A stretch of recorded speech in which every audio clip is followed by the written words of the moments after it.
The Minnesota House of Representatives is still locked in a power struggle tonight, 5 days before the start of the new legislative session. The DFL members have threatened to not show up if the Republicans don't agree to share leadership with them. Danny Spiewak joins us now live from the Capitol with new information tonight on what would happen if the DFL actually follows through on this threat. Danny?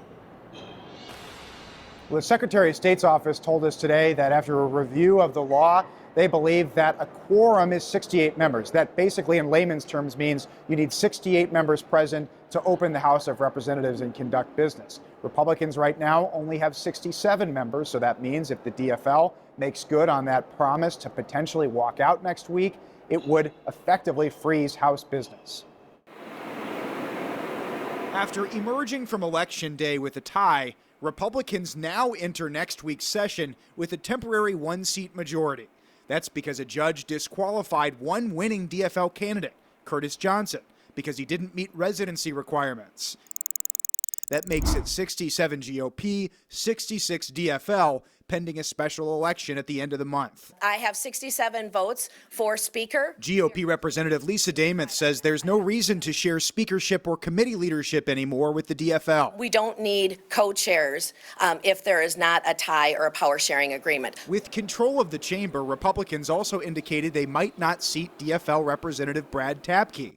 His election in Shakopee is also in the courts because of a missing ballot issue, but Republicans claim the legislature has the final say. That's a process that we would take seriously in the House. All of this led DFL Representative Melissa Hortman to announce a possible boycott. If there's no power sharing agreement, we will not be here. And that would shut down business completely, because the Secretary of State's office has now clarified that Republicans don't have enough members on their own to reach what's known as a quorum. They can't even turn on the lights without us. They can't pass a bill. They can't move a committee report. On Thursday, Governor Walz issued his first public statement, saying as long as Republicans provide assurance they won't overturn election results and deny the will of the voters, there is no reason the legislature can't get to work.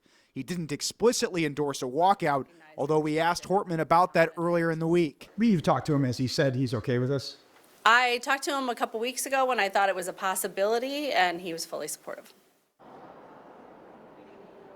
Now, we've been told that DFL and GOP House leadership met on Sunday over the weekend. The DFL continues to demand not only a power sharing agreement, but also an assurance from Republicans that they will seat that representative, Brad Tapke. Of course, the talk of the Capitol here today is waiting for that court ruling for a judge to issue the ruling on that missing ballot case involving that district seat in Shakopee. But haven't heard anything yet. Back to you.